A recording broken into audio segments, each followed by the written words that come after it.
Good afternoon. This is my third take on this video because I wasn't recording. And my first take was absolute crap.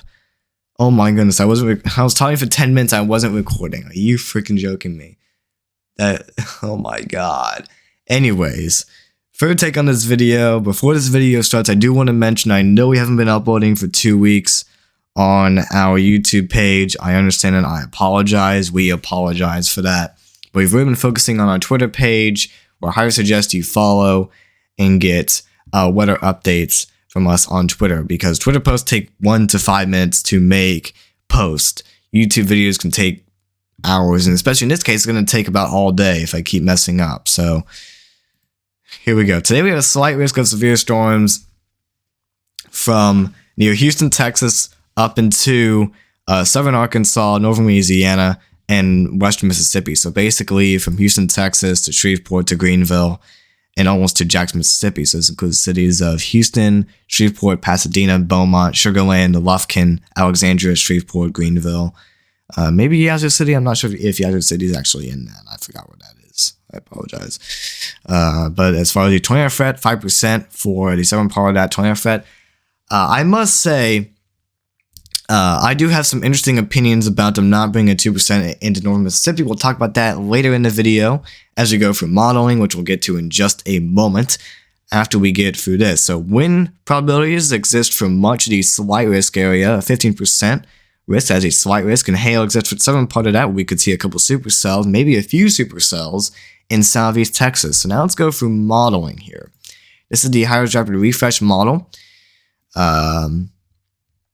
And we'll take the 15-minute one. I keep forgetting to do that. We'll take the 15Z. That one's fully in.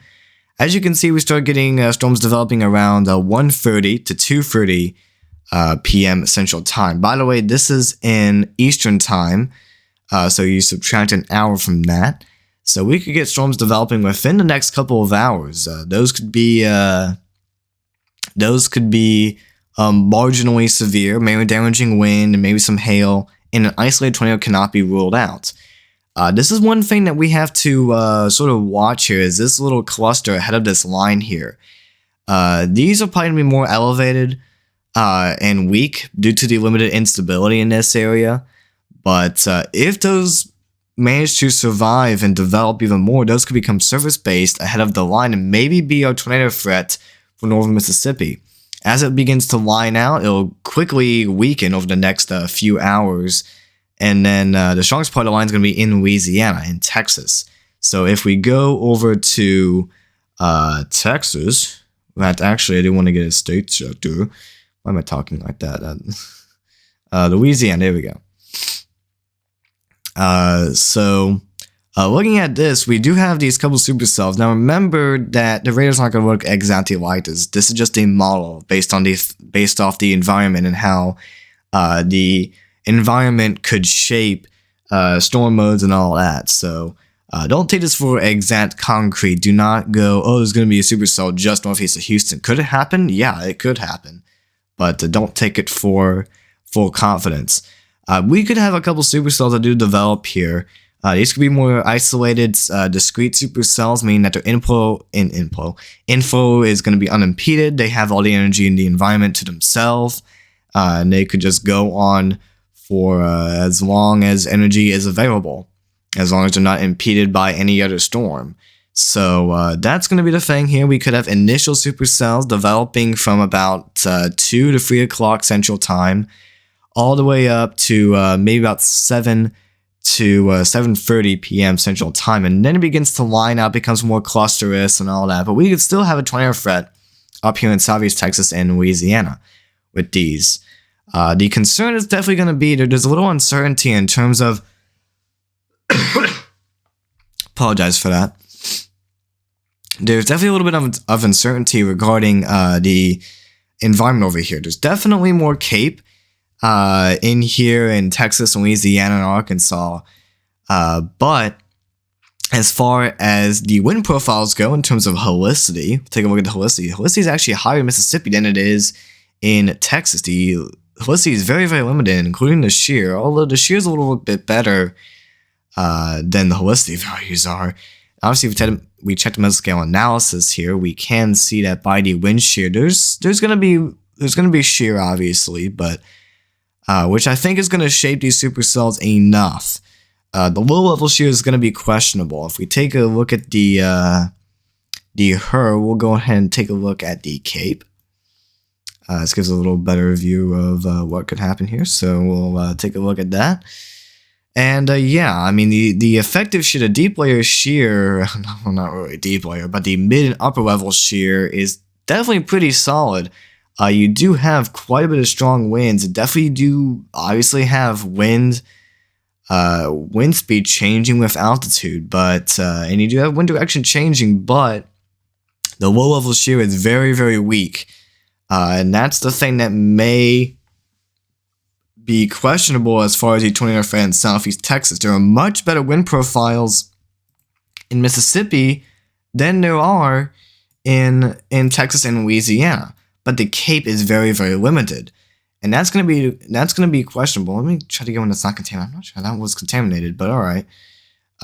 We have much better wind profiles, even though the low level shear is definitely weaker and the instability is limited. We do have overall a much better low level look than what we do in southeast Texas. And that's why I think, in my opinion, we could have not a significant tornado threat. Obviously, I don't think southeast Texas and western Louisiana is going to have a significant tornado threat either.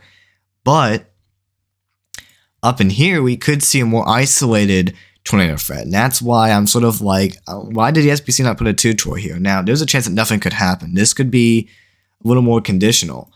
But I think there is a little bit of guidance, at least, to having someone of a tornado risk here. And again, that's going to be questionable.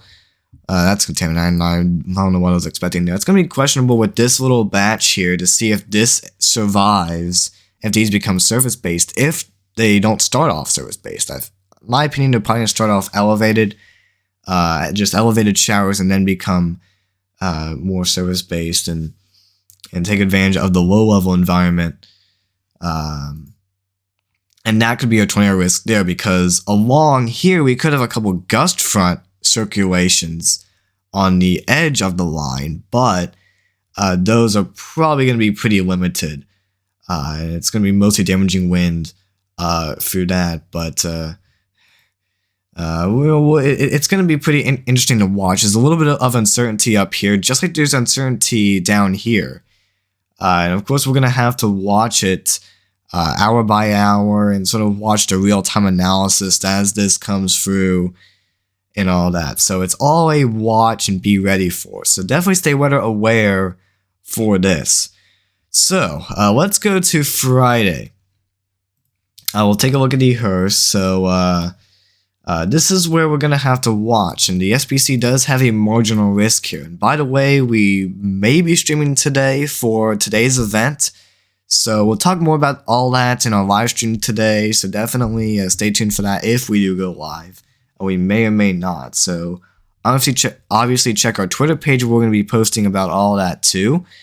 So, we're posting weather updates and all that. And that's something to look for. Okay. So let's go to the United States here. All right, we'll take a look at the GFS. I know it's zoomed in, but this is so you can see the times a little bit better.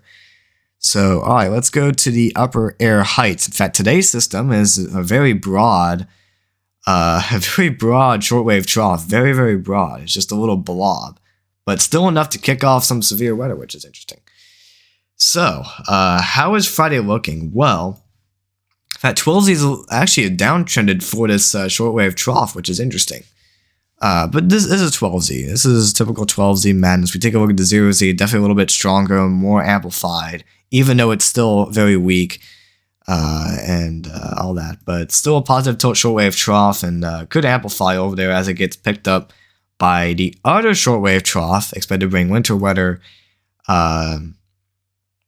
later on. Actually, this will be our storm to bring the winter weather. My apologies. My mistake on that.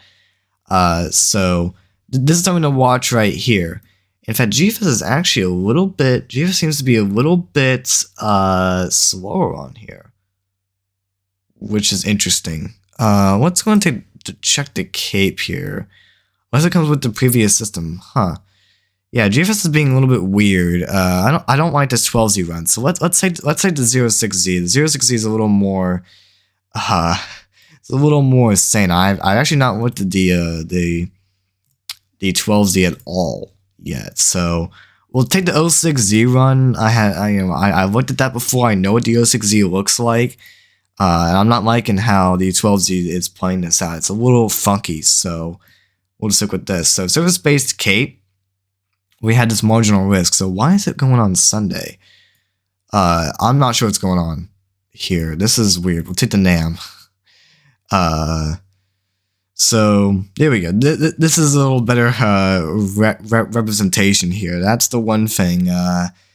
Is GFS is being a little funky, but this is the. Let's go take a look at 12Z NAM. So this is the service-based cape. Looks like it's trending maybe a little farther south. Stop doing that. Which if it's trended further south, that means the warm front's not going as far north. This will be a case of how far the warm front goes north. If the warm front doesn't go all that far north, all of it's going to be a little farther south. All of the action is going to be in the warm sector and farther south. We'll check the dew points to see where that warm front is, and kind of see where that's located. So it appears as though that it looks like it's going to be sitting right here, even though we do have some dew points in here. But if we check a sounding from Orlando, you can see there's no instability here. There's none of that. So, but if we check down here, there we go. There's instability. So it's going to depend as far as location on where this warm front goes. So we don't know the specifics of this event yet. It's still pretty questionable as to what could actually happen here, but South Florida seems to be the more primary threat. Obviously, I think what we're going to do, because Mall's being a little funky right now in terms of how they treat the shortwave trough and how the dew points are all setting up here, as far as where the warm front location is and how much instability there is, we're going to wait to make another video on this later on, I think tomorrow, because tomorrow we're going to have the amphikilometer in. We're actually going to have a couple of the cams in for tomorrow. So it's going to be a little easier to see these specific details. So I think the main message we're going to leave you with for Florida is going to be watch it and be ready for it. I don't think we're going to see an outbreak, obviously. But I think we could have some marginal severe storms with damaging wind and maybe a couple of tornadoes. And the SPC did mention in the discussion of potential environment for supercells, which, as you can see in the discussion here, all right, let's see. The deep layer shear appears strong enough to support supercells. Why did you do that? Especially across central Florida. Now, again, this is going to depend. It's just going to depend on if the warm front even moves that far north, which the latest 12Z guidance is showing unlikely. With gradually decreasing shear across South Florida, suggesting perhaps more multicellular mode with southward extent. Substantial low level moisture characterized by at least mid-60 surface dew points will remain confined to the south of the warm front, which is forecast to be positioned over parts of South Florida Friday morning. So they have mentioned this, and this was at 3:08 a.m. Central Time, 4:08 a.m. Eastern, that the warm front could be more in South Florida, but how to getting more Central Florida supercells is a little interesting. There's a little bit of confusion in the discussion here, fairly weak low-level flow casts greater uncertainty on the tornado threat. So there's still uncertainty for the overall tornado risk, but I think once the cams come in, the amphikilometer, the FV3, the HREF ensembles, and the HER come in, we'll be able to get a better idea, better grasp of how this could all play out. So it's a little confusing right now, a little hard to pinpoint all that. I don't have, I could do all this in a video, but this video is already getting sort of long. So we'll make a whole separate video where I can spend the whole video, 15-20 minutes, talking about this. So we're gonna do that tomorrow with this, but we're running out of time for this video. So we're gonna wrap this up with today. Be ready for winds and potential for a couple of tornadoes in Southeast Texas, Louisiana, up into Mississippi. And I do think that if you are in Northern Mississippi, you should be ready for severe weather too. Don't discount the possibility of wind and maybe a couple of spin-up tornadoes. Do not discount that.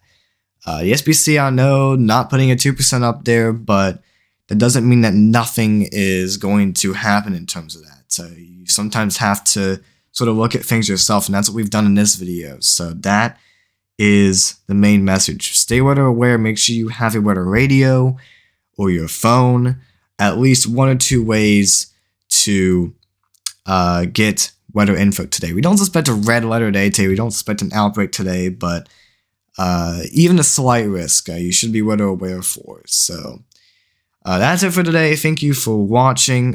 We should be live streaming later today. If we do, make sure to be subscribed and turn notifications for when we do go live. You can tune in and watch our coverage of this event and all that. So that's all for today's video. Hope you all enjoyed it. I know it's an interesting video, a little sore video today, but I sort of wanted to go a little more detail into that. So by next month, we hope to be getting back on a regular video basis, start getting the team members making videos and all that. So we're going to work things out. Very messy on YouTube right now, but we're going to get it worked out before spring. We plan to have this all ready for the severe season this year, so definitely look forward to all that. So that said, thank you for watching this video. Stay safe today. Stay weather aware. And Friday too. We'll make a video on that tomorrow. So may you have a great day, and we'll see you on the live stream today, if we ever stream today, in the video tomorrow. Have a great day.